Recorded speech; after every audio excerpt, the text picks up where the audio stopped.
Okay, let's just jump right into it then. With Leo Dottavio, aka Leo the Bachelor. Yeah. Is that? I mean, that's they don't give you a last name on The Bachelor, so they just called you Leo the Stump Man. Yeah. That's what. Yeah, they always put your job in there. Put your job.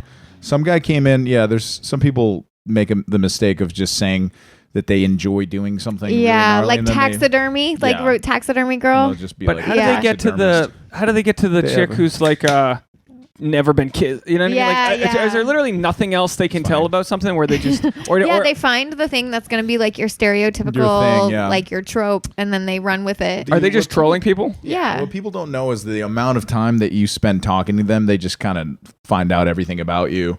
Those, I call them confessionals, but whenever you're in the thing talking to the camera, it's a producer on the other side, and those things are like 3 hours long and usually done around either at 9 in the morning when you're like really sleepy because you're going to bed around 4 or 5.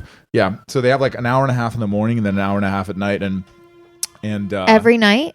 Every day, yeah. Yeah, they just bank as much. And those are 3 in the morning when you're hammered. Usually But that's what I'm worried the government's going to do is they're basically like banking all of the audio you'll ever say. So like if someone wanted to take our 336 episodes, you could make me say anything. Like if I haven't said it yet, I've said enough of the syllables and sounds to make. Welcome to reality TV. Yeah. My friend. That's so if I don't see if there's any cutaways whatsoever, and it's the same thing like when you watch movies. Like I really appreciate a movie that's got a nice steady cam shot because you know how much harder that is to get than say just a cut and paste movie. But the same things with like if they cut away from you onto like a sunset and then they have you saying something, you could have just been like, if I don't see your lips moving in that moment, I don't buy it. Well, you're in the business and obviously so you know what's up, but a lot of people aren't, and they feel free to judge you, and I want to get into all that, but I do want to rewind back to our beginning. Yeah, our beginning, Leo, because I know you as Leandro. Yeah. You weren't going by Leo when. No, I wasn't. I had short hair and. Short-ish. Well, but hold on, I want credit. I know I'm not saying I inspired your long hair, but I had long hair when we were playing baseball. Hair, really I had long hair. Yeah, not quite as long as yours, but pretty close. The shoulder, pretty close. I'm trying to get Can you my imagine buddy. me with long hair? It was all right. And then you kind of, and then we kind of made eye contact one day, and I think I've created your aura. Envisioned, I was like, wow, I think I should grow my hair. And then you just ran with it. Daytime soap. You pulled off the look I was kind of going for, and now I'm back to just like gym teacher crew cut. I can't get it. No, but yeah, me and Dave, we met way long ago on the sandlots of Los Angeles. That was my first baseball kind of league. That was a good league you got in. It was a great start. Caliber. Yeah. The adult baseball, especially kind of like it was on this pretty competitive level. No, there were dudes blowing 88 to 90 in that league. Yeah, not me. Not with the wind behind my back. No, but you were crafty. I was all right. I was crafty. Yeah, crafty is the term. Innings eater, dude. Your arm kept going. Well, that was the problem. I feel it. You'd always say something about like, I'm probably throwing out my arm. Mine would be like my elbow is like it's like a virgin. Every time I throw, if I throw an inning, I might as well throw 6. It's the same. I've broken through the what's the virgin hymen? Yeah, I've broken my hymen. If I've gone an inning, that's my hymen. And your beautiful girlfriend would be in the stands, and she still comes to the games. I can't believe it. Oh, really? I've moved on. I've played. Okay, so that league, you were the Redbirds. You played on that team with me, right? So they ended up going under. Like they sold their permit on Sundays to. Really? Yeah, it's kind of sad because they were around for like 35 years. Well, they were begging people to show up. The coach started selling drugs out of the fucking dugout. Yeah, he would, right? Yeah, he was selling. No, it was getting gnarly. There were drinks and alcohol beyond. I mean, I didn't see anybody shooting up, but the stories of some of the ball players, and these were good ball players. They were like ex-pro guys. Yeah, ex-pro guys talking about legends. Needles. They would like shoot up in the dugout or blow a line in between innings. Shoot up what? Probably roids or no. There was a guy with. I remember what he's talking about specifically. The guy with the needle. Obviously, he's definitely into roids. That guy Martin. But, Martin. But he was. I think he was shooting up like anti-inflammatories into his arm with a big needle in between innings. Wow. And then you got a guy named do you remember like a guy named like Tootie, I think was his name. He was he was straight from Cuban, right? Cuban or Dominican. Yeah, and he would have some special cream you put on your elbow, and your elbow felt like fire ants were eating it. But then you'd throw a little bit faster, and you'd be like, all right, I guess that's the cream I use. It's the blood flowing, maybe. It's like emu's blood or something. Yeah. I mean, but like in no place would these men ever get together. No. But I know like everyone who like works in entertainment, it's always like, how can you kind of like create that in like a TV show? And they've done Eastbound and Down and some other like good, but like this is like the rejects, the guys that were very good, but not to the level where you're like making money. Or like some of these guys will play for us for a month and then go travel, else, play for like $100 or. It was probably the best Sunday league baseball assemblage of guys in all of LA. It was just like a bunch of really good ex-pro, college, whatever it was, but it was a special group, and it's sad that it's gone, but it was cool that you were a part of it. Now, at what point, because we all think we're going to make it. Yeah. And, you know, we're going to make it in our own ways in life. We'll look back and know kind of what we were meant to do, but at what point did you kind of realize it wasn't going to happen for you? I was very highly regarded out of high school. Like the Pirates and the Reds talked to me about drafting me. The Reds, that's my team. Cincinnati? Yeah. That's where you're from? Or? Yeah. Cool. Red Legs. They have one of my favorite ball players, Joey Votto. Yeah. He's hilarious too. I don't know him. Funny. He's a Canadian dude. He's like he's only popped up like to first one time in his entire career. He's like a machine, and he like will not swing at bad pitches. Like he's pretty amazing. So they were looking at you, and they were looking at me in high school. I was just like big, fast, had a good arm. Like I was raw, and then I went to college.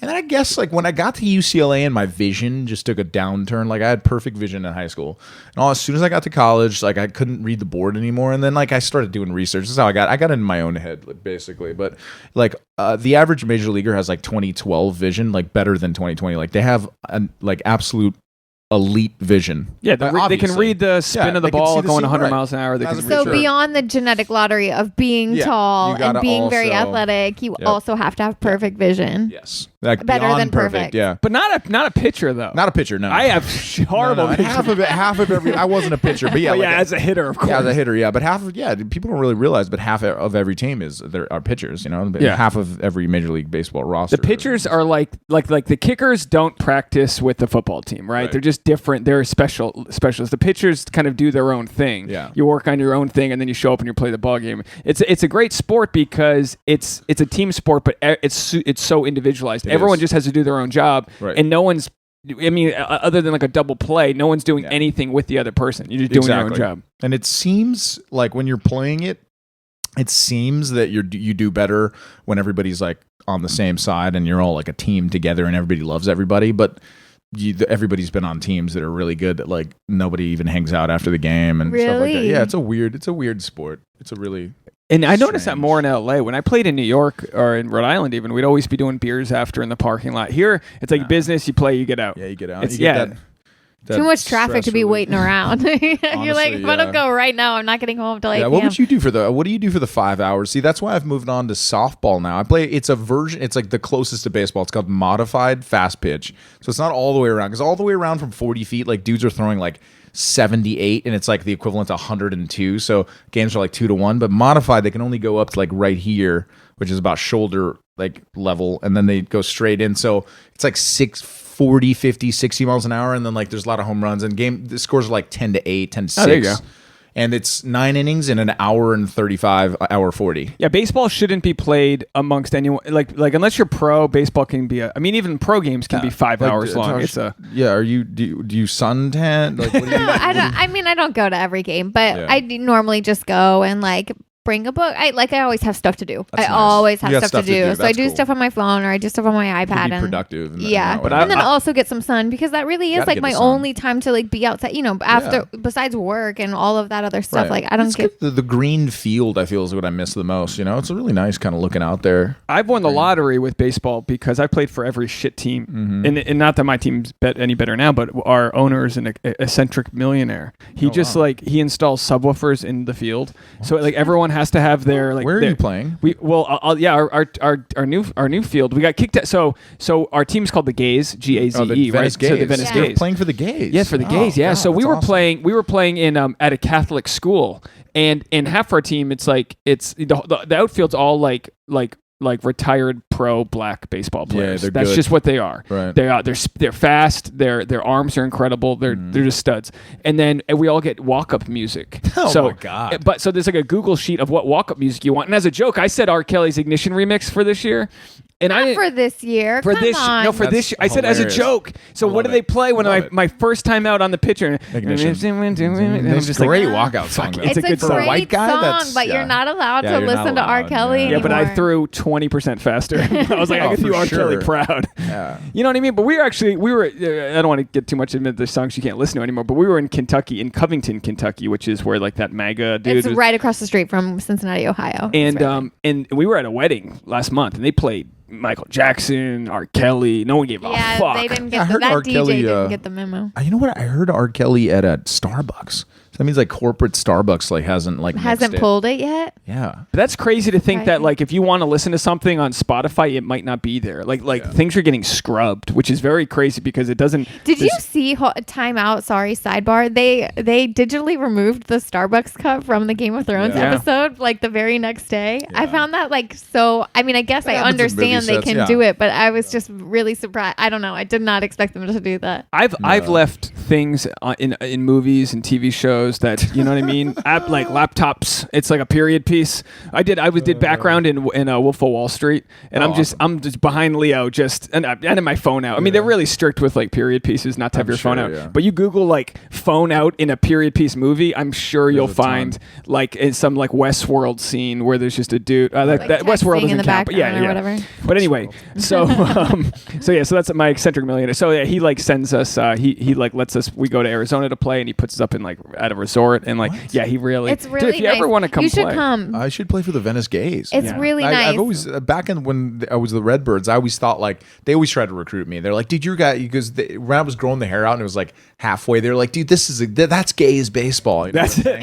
Oh yeah, Ari would say that. And he went like 5 for 5 the other day. He's back. Yeah, he's back. Wow. But we got guys, so we're playing like at noon on Sundays at a Catholic high school, and like half of the walk-up songs were the when we first did it were like the like hard N-word. Really? Like, yeah. And like, they weren't radio edits. And we were talking like full DJ subwoofer, like that mushroom subwoofer that you built. It's like a metal subwoofer that goes in the on deck circle built into I think when they finally got the chance, they kicked us out. But our owner put like hundreds of thousands of dollars in windscreens in the stadium. And like, really, he just like loves baseball and you know what I mean? Versus like Redbirds, where we didn't even have a team uniform. We just had to wear a red looking shirt. Right. And I don't know if when you were there, I don't know how we were like we usually won. Like I won so many championships with the Redbirds. No, not when I was there. Yeah, no, I can't. Yeah, when they accepted me, they went down to hell. so then when we parted ways, like when that kind of team sort of just dissolved as shitty teams do, that's when you started working at Waterworld. Yeah, I started working at Waterworld at Universal. Yeah, Universal, yeah. How'd you get into that? I just there was a backstage ad, the magazine. Yeah, or it is a magazine too. But there's a website that kind of is good for like getting into like theater gigs and such. So I was looking to get into theater at the beginning, midway through my acting like career ish, and there was an ad for Waterworld, and one of the descriptions kind of matched something. They're like 6'3" and above.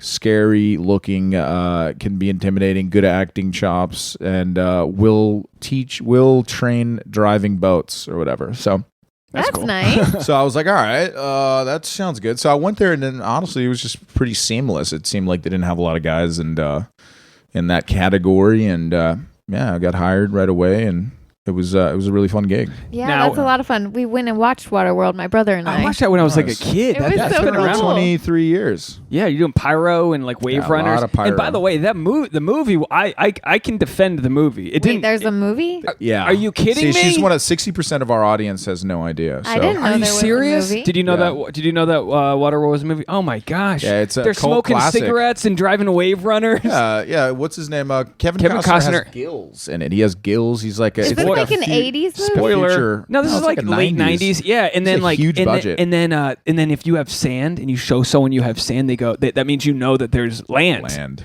Because there's no land. Right. It's like the polar ice caps melted, and nobody knows that there's land. That's what's called a water world. Yeah. And she's like, floating cities. things. Yeah. Okay. They explained it in the show. Yeah, I vaguely remember. It was definitely the biggest budget movie ever made at the time. So this might have been before Titanic. And then it lost the most money also. Really? Yeah, it was a really big flop. I bet you overseas it must have made its money back. It made its money back I'm sure at this point, but the dog's barking in the back. Sorry. Should I feed him? No, he's fine. Just don't worry about him. No one can hear him. Our dog, the poor guy had surgery. Everyone, they don't need to. Everyone watched our Instagram. Yeah, they also he's coming back with me. He looks. I feel like his anesthesia is finally wearing off just now because he's been like sleeping, sitting up all day, and now he's okay. I'll feed him. You keep talking. Okay, we'll keep talking about Waterworld. He needs he needs an oxy or something. They gave him doggy pain pills, doggy pain pills, and doggy antibiotics. But anyway, no, it doesn't run. But Waterworld, we were talking about Waterworld, and then that's how I got into stunts. Which then the guy that runs Waterworld is a pretty big stunt coordinator, and he got me into American Horror Story. I did stunts on that. I did stunts on Fox, the 9/11 show on Fox, or 911. Yeah, and then I did a few movies. Are you still doing stunts? I'm still doing stunts, but mostly now I've kind of transitioned into like honestly pranks and comedy is mainly what I'm doing. Yeah, so I think that's the last time I saw you was at Flappers doing it. We were doing an open mic. Yeah, we were doing an open mic. So what makes you want to? Yeah, because this is good. We got to go chronologically because that was before The Bachelor, right? Yeah, you started doing stand up. I started stand up before The Bachelor. Yeah, you saw me maybe like 6 months before I went on. Now, what made you want to take the leap into that? And is it harder than stunts? Yeah, it's way harder than stunts. Stunts is, to be honest, is kind of, it's like who you know, and a lot of the guys, they pretend to have all these like crazy like skills, but really you're kind of like a crash test dummy a lot of the time. Yeah, you're just like younger, beating up your body. You're just beating up your body. Instead of the rich and famous actor person's body that requires $1 million to insure, they get somebody else to come in and beat up their body. Yeah, but much. An athlete knows how to take falls. Right, he takes falls and take care of your body. That is way more important, I think, because I did stunts in a movie, and that was the thing. How high can you jump and fall? Like, how high can you get yourself like in the air to take a fall? And that's all they really cared about. Right. And I was like, well, I've kind of thrown my body around playing football, so it's not going to feel good. Football's going to be worse. But you're not going to like put your wrist down and break your wrist. You're just going to take the hit. Right. Yeah, that's interesting. So then it was like stand up there's a craft to it. It's an art form. Stunts is really kind of about taking care of your body and being like cool on set and making sure you can hang out with people for 16 hours and not get injured. That's pretty much what it's about. And if you're good at that, if you know people, like any of the sons of coordinators, they all of a sudden they're like top stuntmen. It's like, well, does he even know how to like? Does he have any fight history at all? Is he like a lot of people train Taekwondo and all this stuff? And I'm like, really? Did you watch like Endgame? There's barely any fights. It's like a few right hands from Thetan, or whatever, Thanos. But like Thetan, are you a Scientologist? It's right around the corner. Hey, we're in Scientology neighborhood. I'll pitch it to you. I was gonna say. Yeah. I got to put a barking collar on. Just and just set him on. He might just want on his bed, and maybe he can't jump. I was petting him, and he was fine, and then he leaves and. I think his injury is just making him whiny. Also, like he had a big cone on last night. They have to give him the extra large one because he's so long. Yeah. So he can kind of like get around it. But all night long he was like bumping into everything and just like scraping along. I think he probably just can't jump up on the couch where he likes to chill with that big old thing on his neck. He's so cute. What are you up to now? I don't know, same old stuff, just modeling, running around. Nice. Yeah, and doing this. This has really like picked up for us. Yeah, so it's been kind of cool. We're trying to get that podcast money. You know what I mean? I love it. We're trying to, we're trying to get that don't have to live in LA money. You know what I mean? Like mobile money. Yeah. We just started the Patreon, so we're just doing extra. We're just putting out extra episodes. We're not trying to look. I see people on the podcast subreddit, and they edit out the ums. Like a lot of people that are like anal about podcasting would edit out me going to walk. Get the dog food. It's a conversation. Just shit happens. No one cares. It's an hour. No one cares, it's not like you're trying to, make a perfect whatever. I would go absolutely nuts. It's hard enough to just, hit the record button and upload it. But so that's what we're doing, is just trying to build that empire one new listener at a time. But it's been good. Last month was our highest downloaded month, and it's kind of like a slow process, but it's I think in hindsight it feels slow on the day to day because you're just doing one episode a week, and like the guests we love just like it's kind of like just a sandbox for us to, hang out with new people and old friends and shit like that. So, Yeah. But the worst part is I started getting involved. These PR companies reach out and they want you to fucking have their new person, author. Sometimes they're really great guests, and it's a lot of fun to have those people on. But other times it's just like Now they're the worst. They come and then the PR person like sits in the other room and just like looks at their watch and waits for you to. Yeah, it's very. And so I stopped responding to them. I don't care if you're on Jane the Virgin. I don't care what your thing was. Like if you're not a friend, and then you never hear from them again, they're like super nice people. But then like whatever actor, and again, But imagine if these PR people were working for us. Yeah, but also then you get so these actors that come on, they're nice people, but then they think they're doing us a favor, right? And it's like no one's watching your movie anyway. I've never heard of your fucking thing anyway. Kind of bitter. So I've kind of just doubled down on being like, look, I feel you. Fuck that. People listen because they like us and they like people that we bring in that we're friends with. So like it's like they're instantly kind of like. Whoever we like, but you can sniff it up from a mile away when it's someone who like I had this interview in New York and people wrote in, they go, dude, you fucking talked the whole time. I was like, you don't know what I was looking at. And I'm really giving away who it was, but I was like, you've told this story 45 times. Yes, her eyes were glazed over. Yes, she couldn't carry on a conversation. That's the thing. Like sometimes the actors and stuff that they want to bring on, like, actors are so guarded. They don't want to be like open and honest about just like real life stuff. They want to be like picture perfect and show only their beautiful facade. And like, that's just not honest, and people don't relate to that. People relate to just like stuff that's relatable. Like a comic. Mistakes. If shit happens to me, I'm like, I can't wait to talk about this on stage. Yeah, exactly. Or an actor like tries to cover it up. I went running down the road when I had my hair like yours, and I had it in a bun, and a hawk attacked me. I was like, that's a joke now. I got a bit there, so I got a little short bit out of that because I had the hair in a bun and all that. Hawk? Have you had a bird attack you? Not yet, bro. Let this be your warning. Yeah. I bet. I mean, I'm talking that happening. Talons, a raptor. Really? Fucking just thought your hair was a bird nest. Wanted to get the hair put in his nest, maybe like just to make a nest. It knocked off my. I had a hair tie and it knocked my hair tie off. It pulled me that hard. It pulled me at a. It would have like. Well, it would have easily broken an egg, but like it would have like fucked up. Yeah, it didn't cut me, but it scraped me. But I've Googled hawks, and they will bloody joggers up. Yeah, if you so I regularly run under the same tree that this thing dive bombed me, but since I got my haircut, they have this bird in Australia, and I'm not sure what it's called, but I think it's called like a swooping something. Magpie or something like that? Yeah, swooping magpies maybe that attack like bike riders and runners all the time. Like if you run by like if a magpie like has a territory by your house, you're just fucked. Like you can't go anywhere because they attack people. What? And I wonder if I feel like someone told me that they like painted like eyeballs on the back of their bike helmet because if it looks like a face, it'll cut. It attacks from behind or whatever. Yeah. You gotta do that mountain lions too. You gotta put your hat on backwards. It'll fuck you up. Yeah. Only in LA. This is fucking shit. Apparently, there's just really no chance of survival against a mountain lion. So speaking of that one, there is a few, but it's like very low chance. But then they came out that maybe it was a baby mountain lion. It was a young one, and also he had just taken out his headphones or like his iPod had died. For some reason he usually runs with music, and he wasn't running with music, and so he heard like a twig snap, which gave him that half a second warning to like turn around and see it coming. Either way, I'm known for my segues. So speaking of I love it. vicious attacks, what I wanted to get into is talking about I was reading this book called So You've Been Publicly Shamed.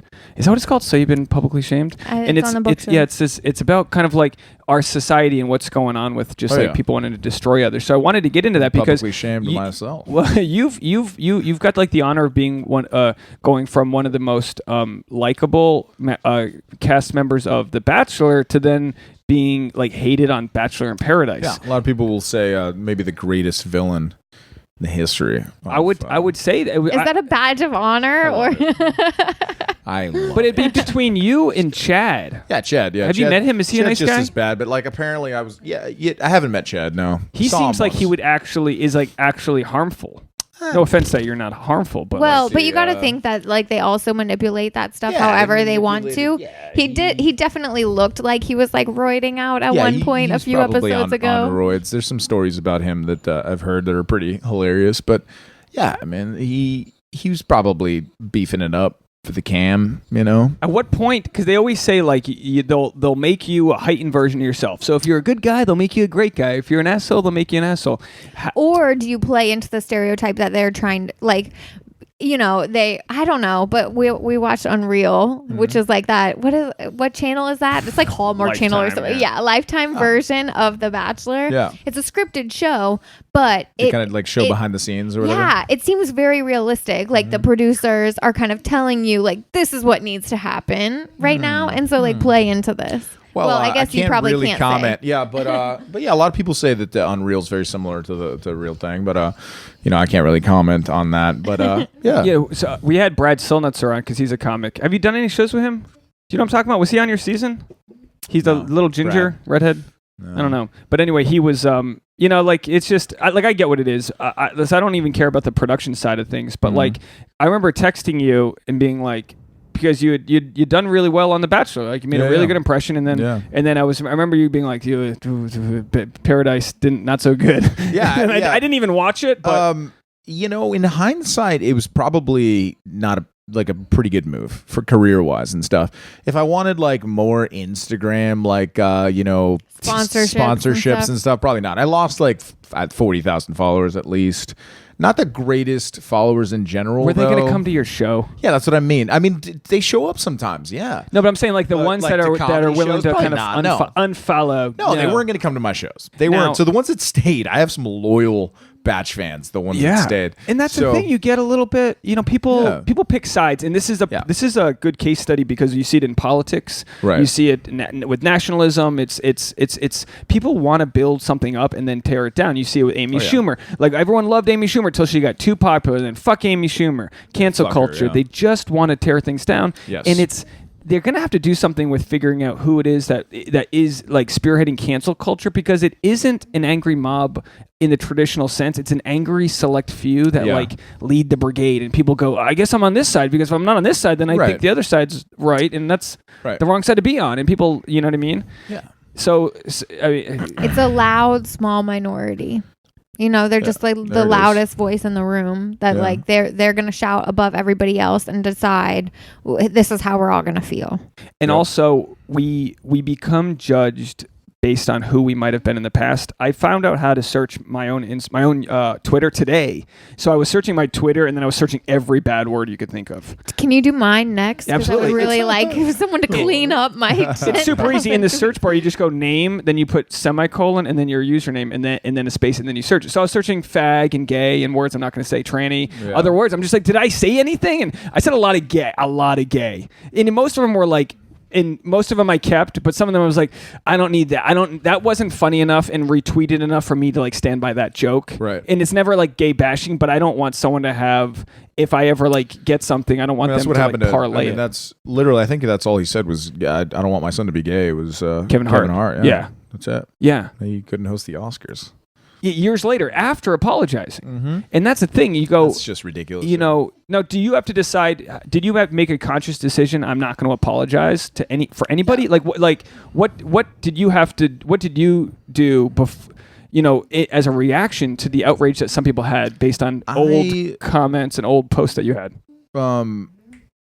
There was like some I've philandered with many women in my college days, and still to this day, really, if I'm being honest. So there was like a few girls. They were like, one of them was like, Leo sent my friend a dick pic in college, and I was like, all right, well, was I dating her? Who was she? And then that was like misconstrued, and there was like an article written about that, like a girl's tweet with no name, no anything, and I was like, that's when I was like, okay, well then.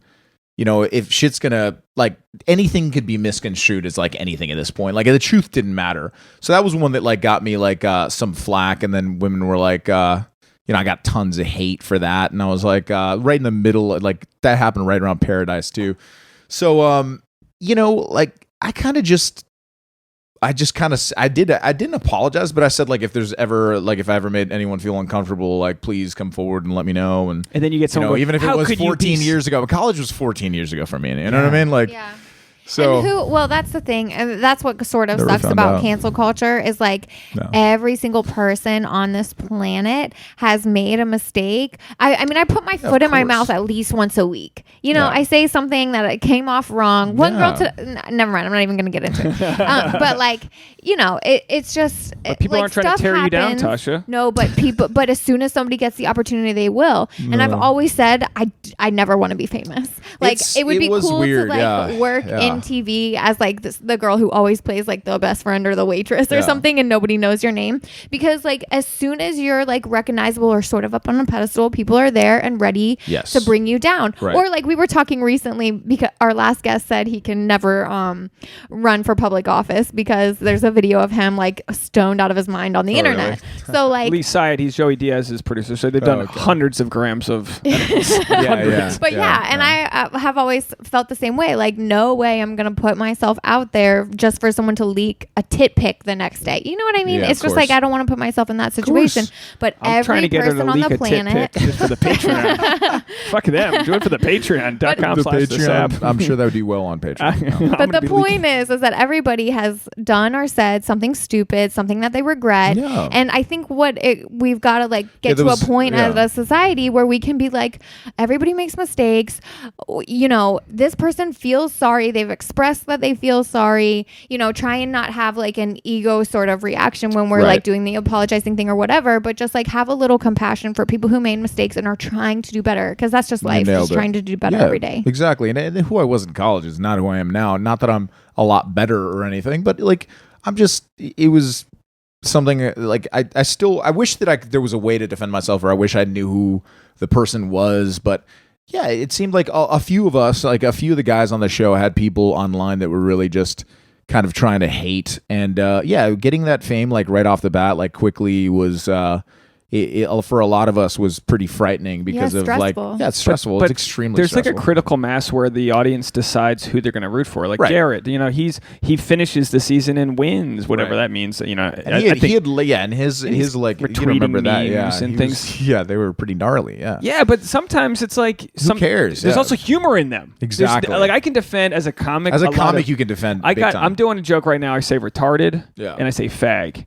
and I get everyone to laugh at it.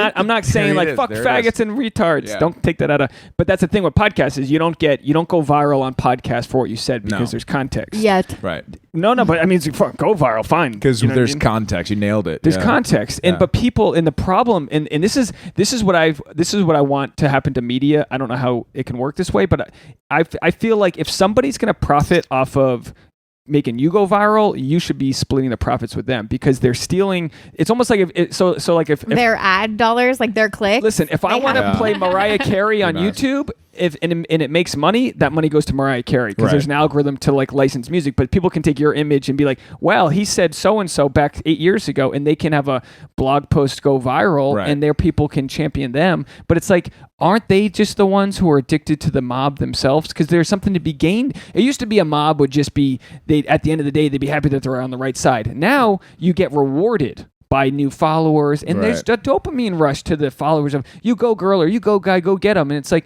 no, I don't know you well, but like enough that like you got to give people the benefit of the doubt. And it's almost like online you get the reverse.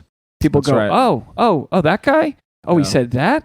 Oh, wow. He must be a horrible human. Right. Really? Right. So exactly. So then when I became this villain on Paradise, like anything that they could latch on to that I've done in my past that was questionable at all, like, first of all, like no convictions there. I don't have any like record of any kind. You can't really be on the show if you do. So yeah, it was a gnarly time. I mean, there's some articles out there that I didn't want my grandma to read. I did a Skinamax movie. It paid really well, like, a couple years ago. And then when I was on The Bachelor, there was a headline that said, Leo has shady porn past. I jerked off to you, but and then you have to call your parents and be like, it was a sex scene. I was like, what they do on Game of Thrones is about 10 times worse than what I did on that movie. You know what I mean? So, yeah. It's wild. Man. Yeah, it was a wild time. It's the moral sort of projecting that happens. It's just so wild because these people that get upset, you don't get to know what they're deal is. You don't get to know their voting record. And so you're just a human. And I see this because like I've got like brothers that I got a 15-year-old brother, I got a 22-year-old brother, and I go, I want them to figure their shit out. I don't want them to be judged if like they're like on the wrong side of something right now. That's the whole point. You grow up, you realize, you know what I mean? Like you realize that maybe you grew up in a closed-minded home and then you go off to college and you learn a little bit and then you get heartbroken and you learn like maybe you're taking your anger out on a woman and you shouldn't have. And I don't mean that. Jeez, the fucking God. Little bastard. dog just spilled my beer. Jesus Christ. Hold on. Did it roll under there? It's so far down. Jeez, what's wrong with our dog? He had a big thorn in his foot. That's what's Poor wrong guy. with him. He literally couldn't have rolled my Miller Lite farther away. Do you need to go get some paper No, towels? it's fine. Okay. No, there as it long as goes. it's not Hold leaking on. on. Yeah. We'll keep talking. This is the weirdest episode of all time. It really is, but I that's love it. okay. People don't mind. It's real life, guys. That's what it is. This is what happens in real life. But yeah, it's fun listening to you Well, can I ask you guys a question? Yeah, of how course. you guys have stayed together in this horrible dating town of Los Angeles for so long. What is Yeah, the 'cause secret? You know, he told me once what the secret was, but I can't tell you. Not philanthropy, to use your term. not what? Philanthroping? Was that your No, term? the philanthropy Philandering? is like giving, babe. Philandering. I'm sure you're a very true and honest boyfriend. Listen, which is we've great. come a long way. We There's more both than just that. really don't want to have to be in the horrible dating Los Nice, Angeles yeah. world. So we're like, I both guess this cute. is it. We'll settle I for told this. Tasha how much money she's saved by having me split rent with her. So I'm like, I'm a $40,000 Stop. boyfriend. That is bullshit. No, but we learn how to try to fight fair, and we actually we just started talking about limbic systems and how it's the fight or flight thing that you might get in like a bar when like you might get in a fight with a dude. That's how Tasha kind of feels every time she thinks I'm like, there's just certain things where like Well, you get so upset in a way that like a relationship is like not. It's high stakes. It Yeah. shouldn't be that way, but it is that way because this is your chosen person. So you expect them to like always have your back or always think the same way that you think or have the same priority. Yep. And like you've got to realize that nobody's going to read your mind. So And then I have to describe, like, as a guy who wants to be a provider, like, why I'm not home doing date night with you because I'm trying to get better at my thing that I do. And that's kind of what it's all about, is like, how hard can you work on your own personal goals in life but with also like watering the plants at home. Oh, it's tough, man. I mean, you're in a relationship, right? I'm in a relationship. Yeah, it's kind of in tatters, but we're holding on by a. Are you by a learning? single thread. Are you? Well, are you? hey, but that's are you- something. Are you holding on? She's or younger than I am. Are you growing? Are you learning? I think. Are we growing? That's a tough one. She is younger at a different time in her life and doing different things than I am. Not partying or any of that stuff, but she's 20 years old in college, 21 now actually, and she's pre-law. She's a smart girl, and she goes to UCSB. So she partied a little bit when she was a freshman, but not really about that. But You're just in different seasons of your life. yeah. Yeah. I'm just kind of like a fun distraction for her, and she's a fun distraction for me. It seems. Are you both like communicating that that's what you're looking for right now, or is it just... No, it's pretty. I mean, when we're together, like it's seamless. She makes me laugh, which is very I think I've never found a partner that makes me laugh a lot. So I love that.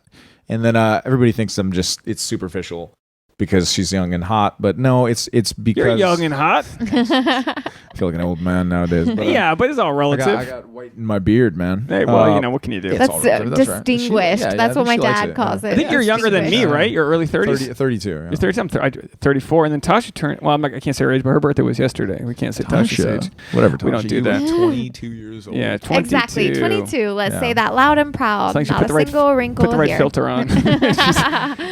So, but I mean, look, So like, it's some relationships serve a purpose.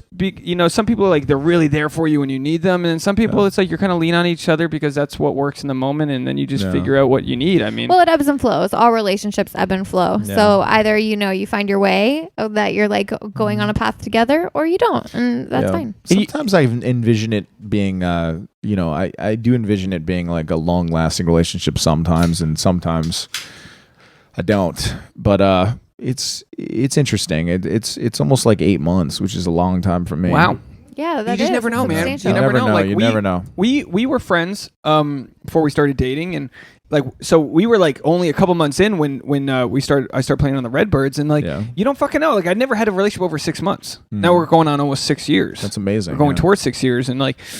It's scary? Fuck yeah. Because like I know like the easy solution for me is to go do comedy every night and then meet chicks that'll just hook up with you that night. Because look, I'm sorry, they're there. There's always going to be like a type of girl, female, lady, whatever, that you know, at that time of their life, they're going to go out and have fun. And then they might not, you know what I mean? Like if you go to the right places, the right bars, the right clubs, that's who you're going to meet. And that's not what we are.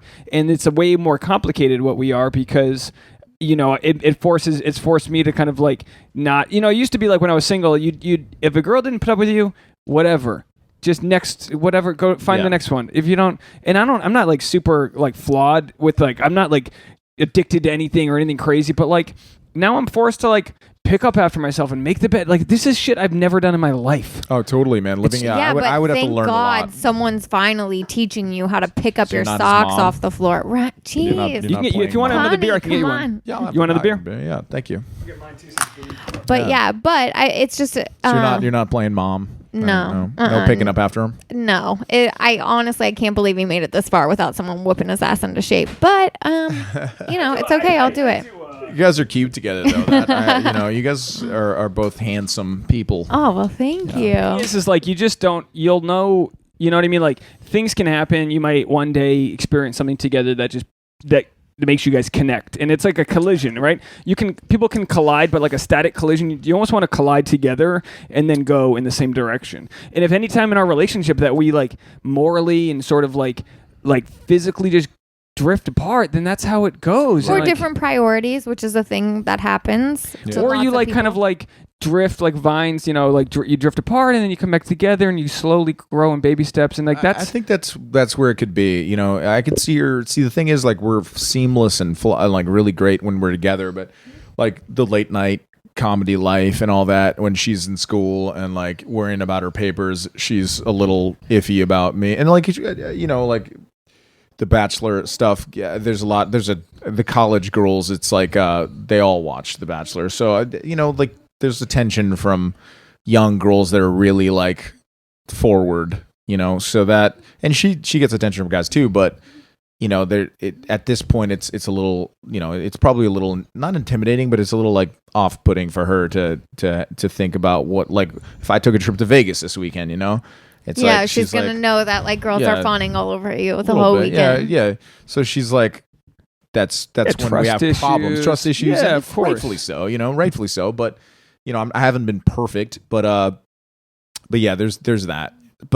And it's a shame because I love her, and being with her when we're together in the same in the same place is just seamless and really nice. So the only problems we have is when we're away apart from each other. Dude, I'm so on board with you with that. I think ours is the same thing. Is that like sometimes I'll clear other plans, or it'll be very hard for me to tell Tasha like, look, I'm going. Like one night, my buddy was in town, so I went out to like stay with him. Right when I went to Gooch's and I like stayed over there, and like that was hard for me to even like not ask you if I can do that, but I was like, I gotta go. I don't even know what you're talking about. But my point is like sometimes like when we're not either ending the night together or doing things together, that's hard for us. Yeah. Well, I think it's all about just like really speaking, like being honest with one another and overly communicative. Like, well, and we had a relationship. Overly communicative. That's key. Yeah, it is. Just like don't expect somebody to know that you have good intentions. Remind them that you have good intentions. Yeah. We had a relationship expert on a few months ago, and he told Dave that Dave projects his sort of like fears that I'm like sitting at home waiting for him onto me, and like he thinks that, you know, when he's out doing mics or whatever, that I'm home annoyed waiting for him to get home or whatever, and that's simply not true. So like, yeah, but sometimes like if I don't get the phone call to you right away, you'll think I'm like out there gang banging whores or something. It's like Jesus Christ, I'm at the gym. I got the Bluetooth speakers. My phone does not cross my mind. Leo, you know what annoyed me today? I'm gonna turn here. Well, my phone is never on. It's never vibrating. Even if I have my like Bluetooth headphones, I'm listening to something, I don't get a ring. It's not a thing. So like, meanwhile, I'm like trying to get updates from the veterinarian's office today, and I knew that Dave had like talked to the person on the phone, and he like wouldn't text me back, and I've got all these questions. Please tell me what's wrong. Well, Did they find the fox? No, I never answered. They didn't leave a voicemail. The point is, see, but like you create this sort of entitlement. Like, so say like if and then for my Catholic upbringing, Catholics are horrible at this. If you do something for somebody else, you then create this bitterness, like they owe you back. And it's not good to do things for other people and expect something back. And in relationships, we always expect the other person, like more out of them than a stranger. And you just should not expect anything, but also like don't let someone walk all over you. But you do have to expect things from your partner. You do. You are partners. So you expect them to meet you halfway. Yeah, but you can't expect more than a human can deliver. Like sometimes I'll come home and I'm just like fucking exhausted. You got the side gigs, you got this, you got that, all these things. And I'm like fine, but I'm also like not able to emotionally be anything. Just want to put the fucking TV on and like zone out. I don't take that out on you, but like sometimes you think I bring this horrible energy and it's like, I feel I'm like just a more human who often just got... than not, we're in exactly the opposite situation where you come home all amped because you just had like a great set or a great show or whatever. And you come home and like you're so upset because I'm in the middle of writing a work email or whatever, and I'm not like responsive to you. A great set is, I'm not gonna say better than sex, but it's different and it's pretty good. Amazing. Pretty amazing.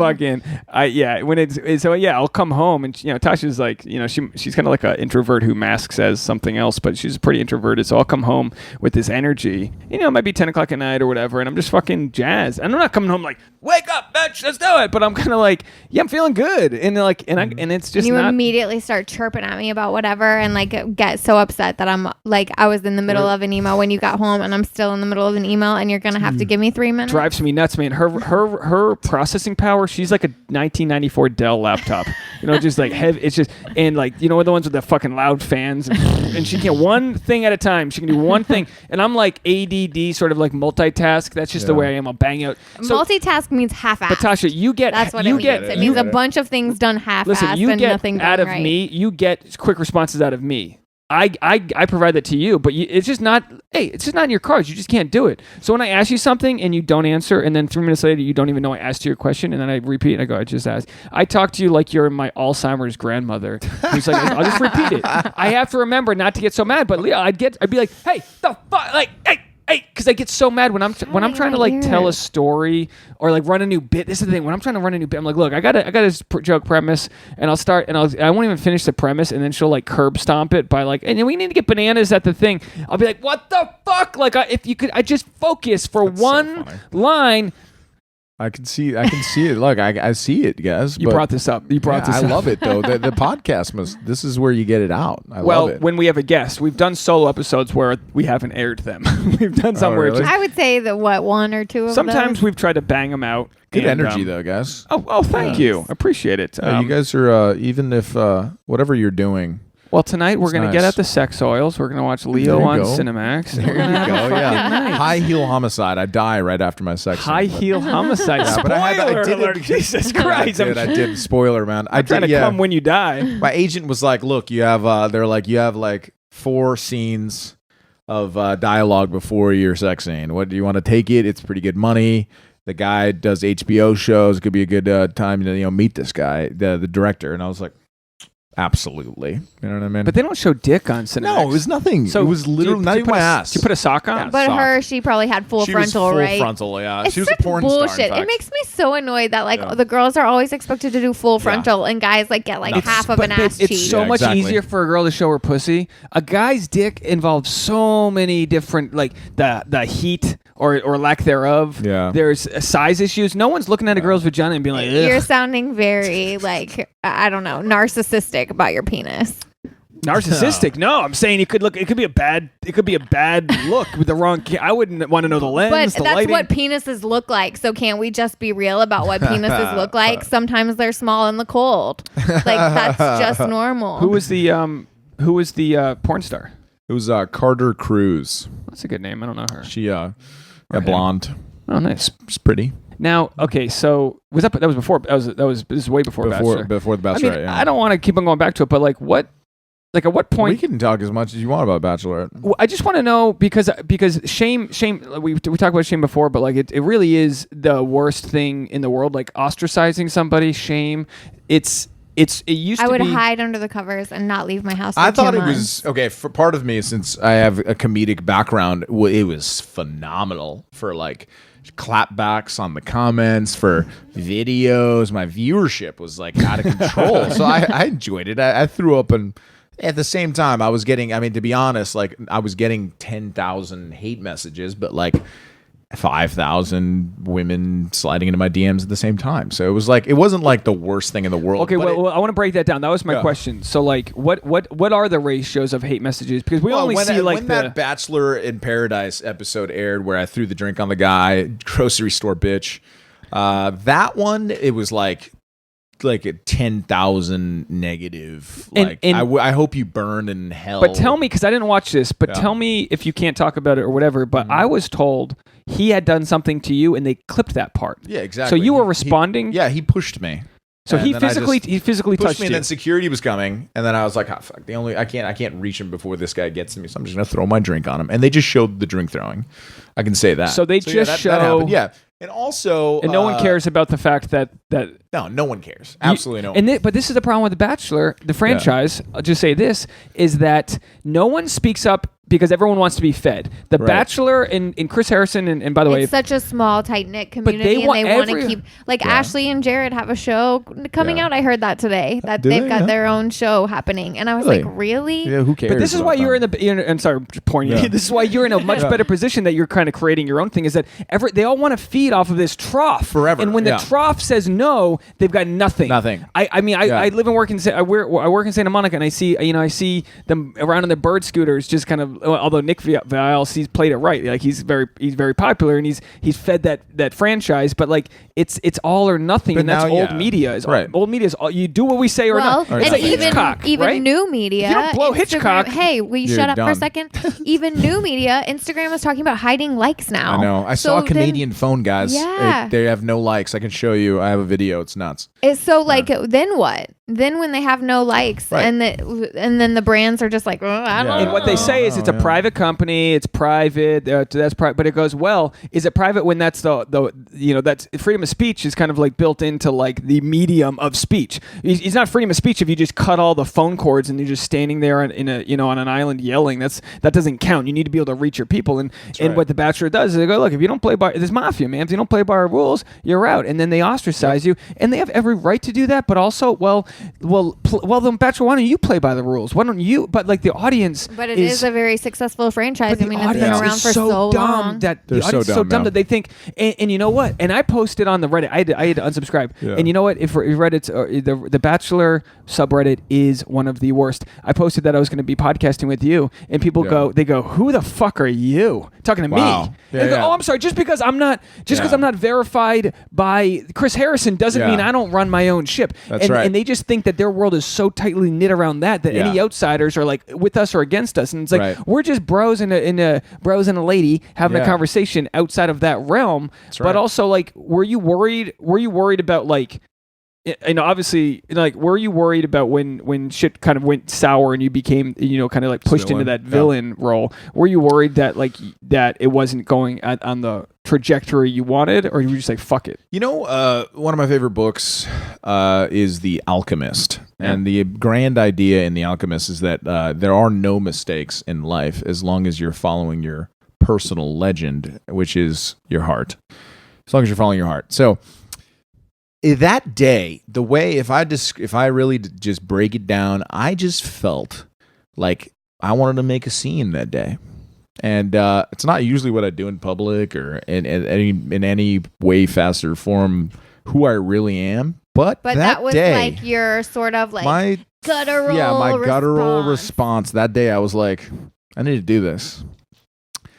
And the way things are going now and shaping up for me, and what I'm kind of ended up falling into after the show, is kind of exactly what I always wanted to do, but in a different way. And it's definitely not exactly the way I envisioned it, but it's very similar, and it's getting there fast. So that's just how I feel about it. I feel I think if anybody I think that everybody should remember that there are no mistakes as long as you're following your heart. So what a straight white male thing for you to say. Fucking cisgender. I'm telling you, that's how I feel and felt about it. I would have had maybe 200 and some thousand more Batch fan followers that really don't give a shit about my comedy, that would PC every one of my jokes. Well, you're right when you say that, because you take like Grocery Store Joe. He was the guy that got voted off the first episode, and then they were like, "We want him back," and they made him into something, and he seemed to be a nice guy to them, and he's on Dancing with a Star. Horrible dancer, by the way. Yeah, very bad. I would crush it. He's a nice model guy too. They did that. No, I'm sure he's a nice sexy guy. Number, and boy, that was some terrible dancing. Terrible, the model, yeah. Jordan and him, there was very white male dancing. Jordan's a great guy. That's my only friend from the franchise. Is it really? Him and Nick Spetskis. Both great guys. I still stay in touch with Clay too. And actually, I have a bunch. What am I talking about? Clay was the football player. Clay was the football player. The guys were real faker, like Jason. Real. I took as soon as he had the chance. Was against me on because on you're social not media. feeding the trough, right? And they need to fucking exactly. feed that. And I was like, dude, I remember you crying to me in the bed at night, and I would try to build you up so you could talk to Becca for the first time, you little bitch. You know what I mean? That guy's just a little bitch, but it's fine. He's going down. He's totally he's in a relationship with one of the top chick. What is it? She was a Bachelorette. She was the one that was engaged to Sean. What's her name? Caitlin Britt. Yeah. And it totally seems like they're just faking it, dude. Oh, Jason, the Buffalo guy. Yeah, the Buffalo guy. Just totally a fake dude, but whatever. I could care less. But I thought he was a good guy. Colton's really nice too. But I bet you, Jason, if you sat down with him and it wasn't about the public persona and this or that or whatever people think of you, I bet you guys would be just fine. And that's the problem with I'm friends with plenty of Republicans. I'm friends with people that have their own whatever thing going on. And it's we can all sit down and fucking have a conversation, and we can all be humans, and we can all empathize with each other. Yet a lot of people, out of fear, would rather just pick the side they think is on the right side. Well, and on the internet, you don't get that nuance either. There's a separation. You're not having a face-to-face conversation. There's a separation there. It's protected. It feels protected. And you're not talking it out. You're one-lining it out. Right. And everybody's trying to up the next thing. You nailed it, yeah. You one-lining it out. You're right. But I think you're better suited for dealing with internet hate than I am. I mean, it's I fucking not the easiest nervous. thing, but I didn't lose any sleep or anything. And at the end of the day, I was just more worried. I just kind of wanted my family not to know English or something. You know what I mean? No, but let's put it this way. So the internet, right? It's whatever. What is the internet? You know what I mean? How many people in your world have come up to you and told you something negative? One. In the entire time. Most of the time, I went right after Bachelor in Paradise, my crazy episode, highest rated episode in Bachelor. Chris Harrison's cashing that check. Is it on Hulu or something? Pretty nuts. Should we it's go so back stupid. and watch I recap everything, but I couldn't do Bachelor in Paradise because there just isn't a storyline to recap. It's just a lot of bunch of bullshit. Yeah, but it's great. Hey, good. It's great. It's good stuff. Yeah. It's good TV. So then, I went to Disneyland 2 days after that, and I must have taken 70 pictures with babies. I was kissing babies left and right.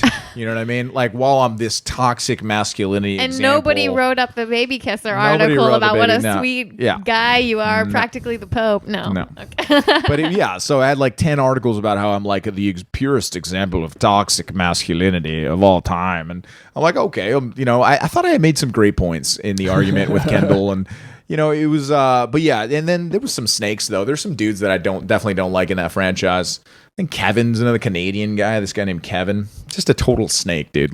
His girl was said a comment that he didn't like to me, when we first got to Paradise, and then he was just out to get me from the beginning. So he told the girl that I liked, he like I kissed some girl and then he like went and like told her immediately. Like what guy? Like what? It sounds like a fake thing you're talking about. Like I kissed a girl. It sounds like it sounds. And she was kissing 3 other dudes. The girl that he told, he's like, Leo kissed someone, and she was like, oh, he did, and she was kissing 3 other dudes at the time. Yeah. So it's like, I mean, it's just wild. Why does that matter? You take obviously alcohol and you put everyone in this like position where you don't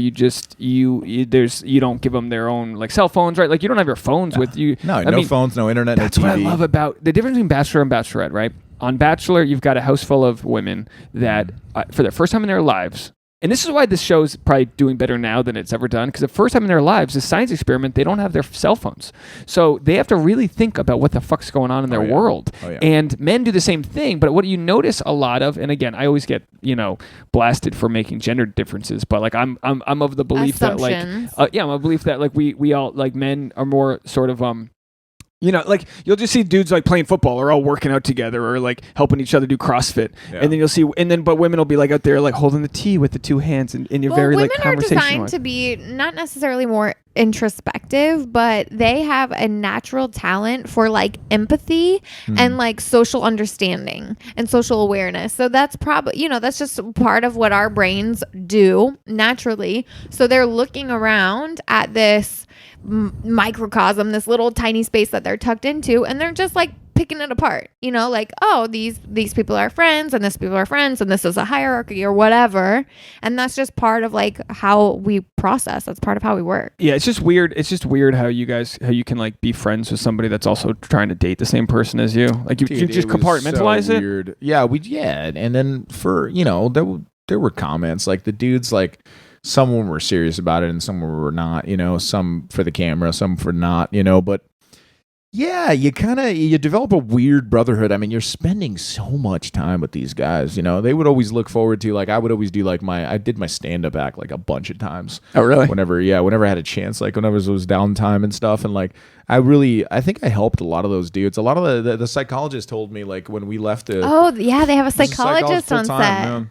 So she like debriefs you when you leave the show, and she when I got debriefed, she was like, "Hey, you know how many?" She's like, "I think of the last like 10 guys eliminated." She goes, 8 of them mentioned that you helped them keep it together. So she's like, "Thank you for doing whatever." She's like, "I know that producers probably wouldn't be thanking you, but I'm thanking you for keeping these guys." Jesus Christ. Yeah.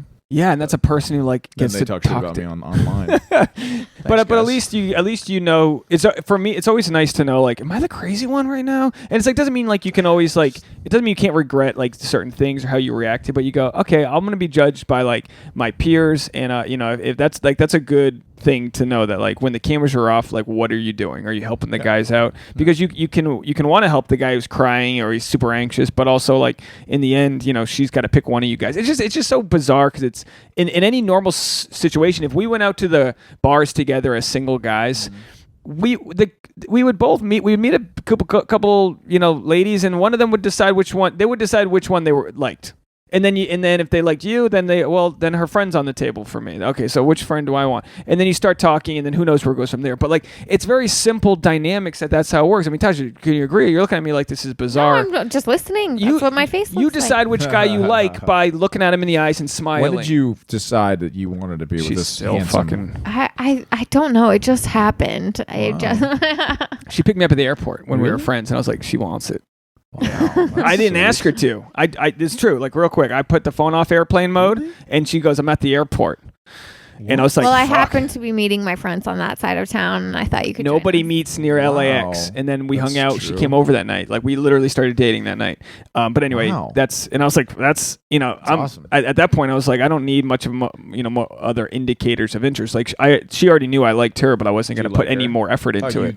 Yeah, I kind of laid it out there. I was like, look, I'm into you, or at least exploring it farther. And this whole friends thing's gone as far as it's going to go. Yeah. We had been friends at that point for a couple months, like lived in LA. We together. had been really like close friends for a couple of months, and we had known each other for a couple years, but we were hanging out a lot, and I think he was getting jealous that I was like casually dating other people. Let's stop And this he's- right there. No. Yes. I Look how was- defensive he got. Because that's rewriting history, and I won't let it. I've got literally. This podcast started when I was single, so you can listen to the episode. I was.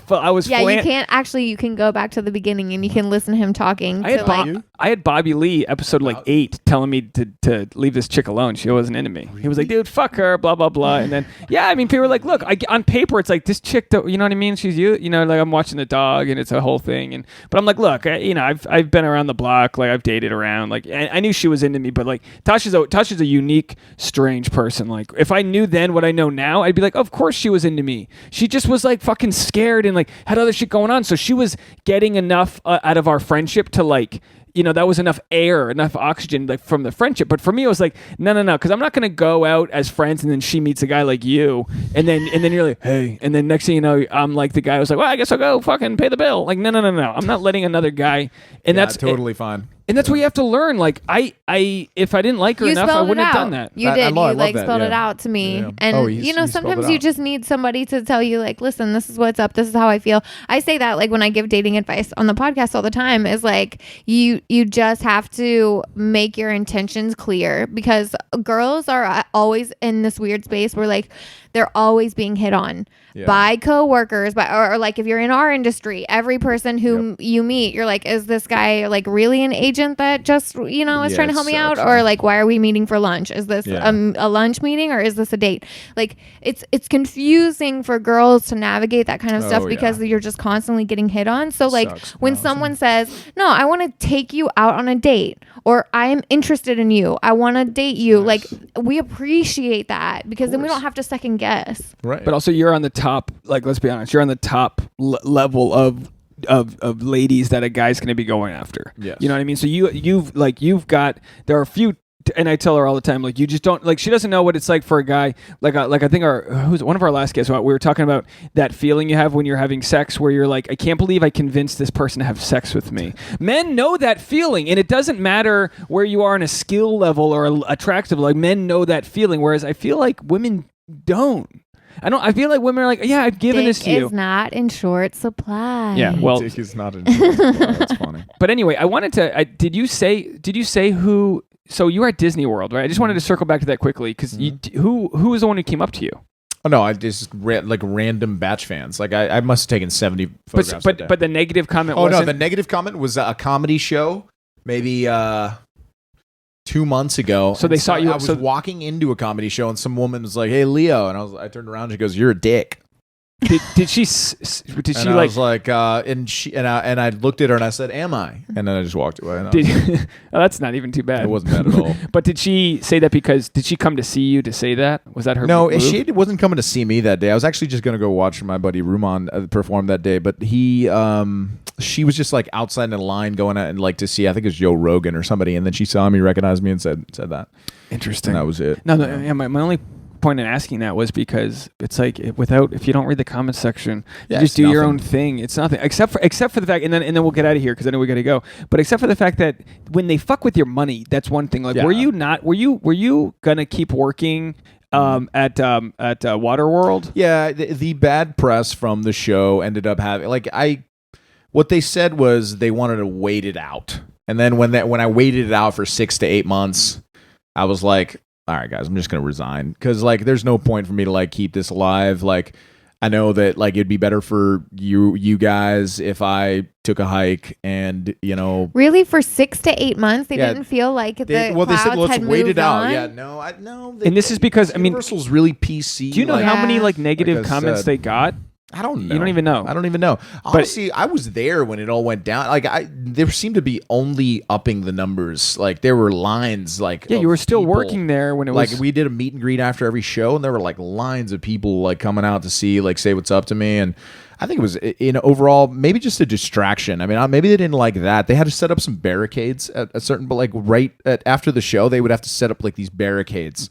For like women that wanted to like moms usually just moms, but like they wanted to like come and take a picture with me. So at some point I felt like it was just like they wanted because they're it's not just Waterworld at Universal. It's a massive theme park and it's a well-oiled machine, and probably if you're taking too much like time or resources or energy or limelight or whatever, then that's not. Yeah. Then that was it. And then there was another short-lived scandal there too, where a girl that I had hooked up with that worked at the park was like, well, he sexually harassed me, and then there was an investigation, and then like I had unbelievable amounts of like proof and text messages that it was all like it sucked that I had to go and show this to like an arbiter, but it was serious for like a moment, but then they were like, all right, well, that was nothing. And then like they went back, but there was of course like multiple articles like that this was like some kind of crazy investigation. But then at the end of the day, it was kind of just like, all right, each side needs to like move on. But yeah, but there was definitely like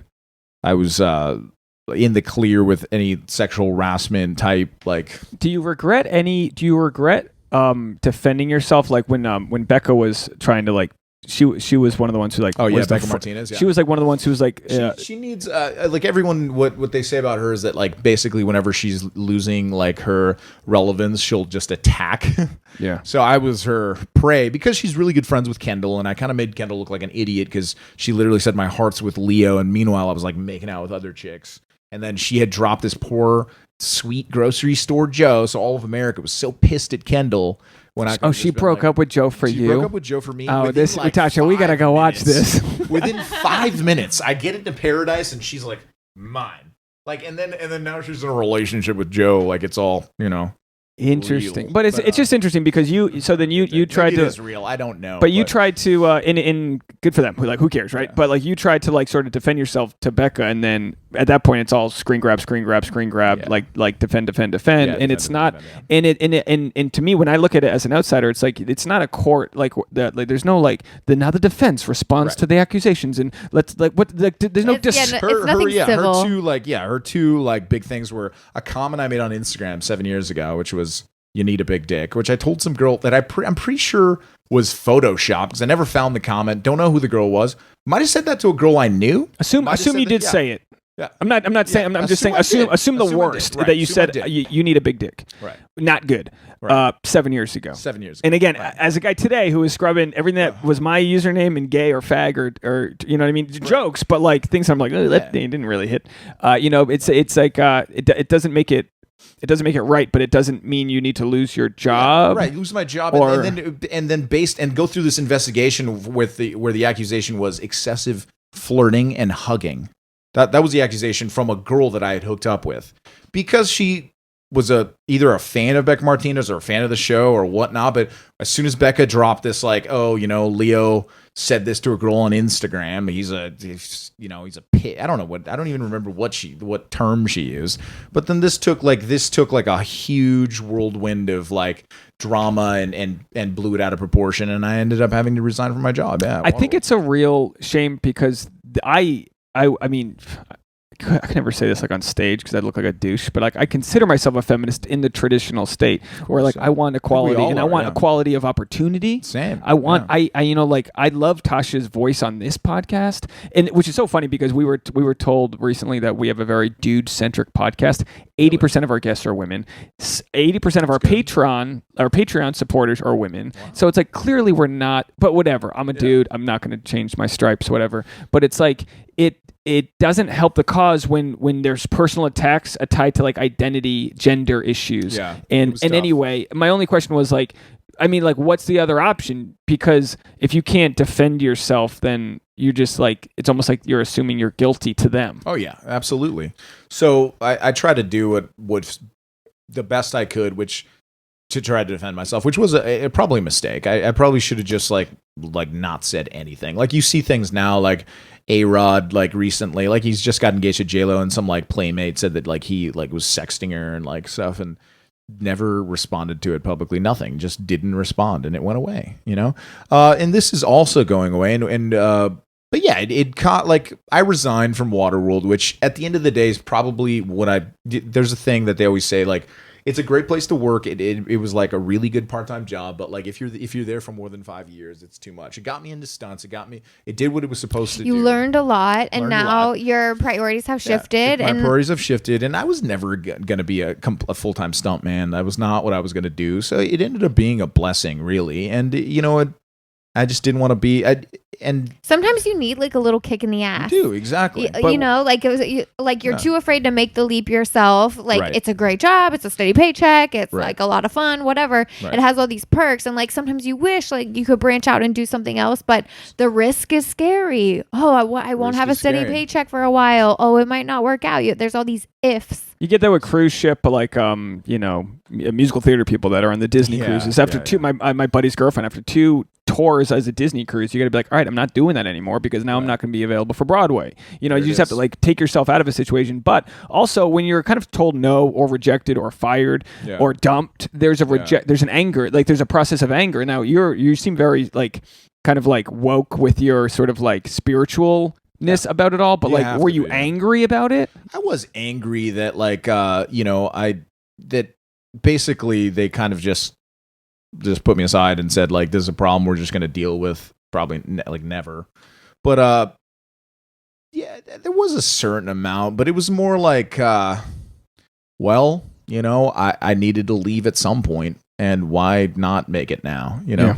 And I tell Tasha too, like there will be a gig I'm fired from. There will be like a large paying gig, and then that's why you have to double down on the podcast, on your social, on what you can, on your stand up. You have to double down on like who you are as an artist, because you're gonna fuck up and lose the Geico gig. You're gonna fuck up and lose the like. There's gonna be things that like these corporations are bought, and they're more important than like dealing with your rubbish. So like it's just gonna happen, and that's why I'm like kind of a big free speech guy. But in a weird way, I don't want to get into it, but like saying you're a free speech guy sounds like you just want to. It's like I'm not saying I'm a free speech guy because I just want to use words I'm not allowed to use. It's like no. There's like a reason. Like that's a very like strong part of our country's democracy is like the ability to like say what you want. But I mean, and there can also be backlash by that. But like we need to decide as a country and as a society what the shame is, like what level of shame. Because shame can be good. Like I get shamed. People tell me, I look at photos of me on stage. I go, I got to lose 5 pounds. I've shamed myself. I know it. I see it.